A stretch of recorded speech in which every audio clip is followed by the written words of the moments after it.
वैदिक काल की कहानियाँ जो हमें बहुत मनोहर और रोमांचित लगती है, उनके पीछे बहुत रहस्य छिपे हुए हैं। महाभारत में गांधारी और धृतराष्ट्र की 101 संतानें थीं जिन्हें कौरव कहा जाता था। अब सभी लोगों को यह सुनकर आश्चर्य होता होगा कि एक ही माँ के 101 संतानें कैसे हो सकती हैं। गांधारी गांधार नरेश की पुत्री थी। संभव पर्व के अनुसार वह शिव की बहुत बड़ी भक्त थी। गांधारी को ऋषि वेदव्यास द्वारा 100 पुत्रों को जन्म देने का आशीर्वाद मिला था। इस वरदान को प्राप्त करने के पश्चात वह गर्भवती हुई। उसने 2 साल तक गर्भ धारण की, लेकिन प्रसव की कोई उम्मीद दिखाई नहीं दे रही थी।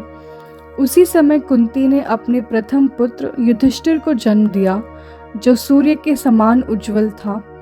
गांधारी 2 वर्ष की प्रतीक्षा के बाद एकदम हताश हो चुकी थी और उसने अपने कोख पर बहुत जोर से प्रहार किया, जिसके बाद उसे प्रसव पीड़ा होने लगा। लेकिन बालक को जन्म देने की जगह उसने मांस की एक गांठ को जन्म दिया। यह सुनकर ऋषि वेदव्यास वहां आए। गांधारी ने उन पर झूठे आशीर्वाद देने का आरोप लगाया। ऋषि वेदव्यास ने गांधारी को सांत्वना देने की कोशिश की और पूरे विश्वास के साथ कहा कि उनका आशीर्वाद कभी झूठा नहीं हो सकता। वेदव्यास ने गांधारी से घी से भरे 100 घड़ों को तैयार करने के लिए कहा। उसके बाद उस मांस की गांठ पर उन्होंने पवित्र गंगा जल छिड़ककर उसे 100 टुकड़ों में काटना शुरू कर दिया।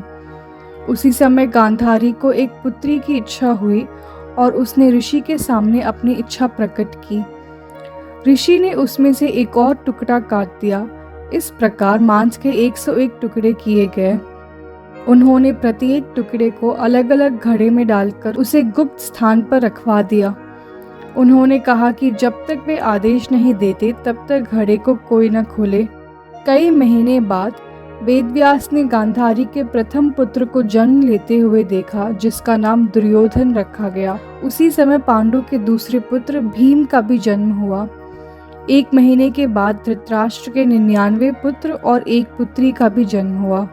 धृतराष्ट्र का एक और पुत्र था युयुत्सु, जो गांधारी की एक दासी से पैदा हुआ था। इसका जन्म भी कौरवों के साथ ही हुआ था।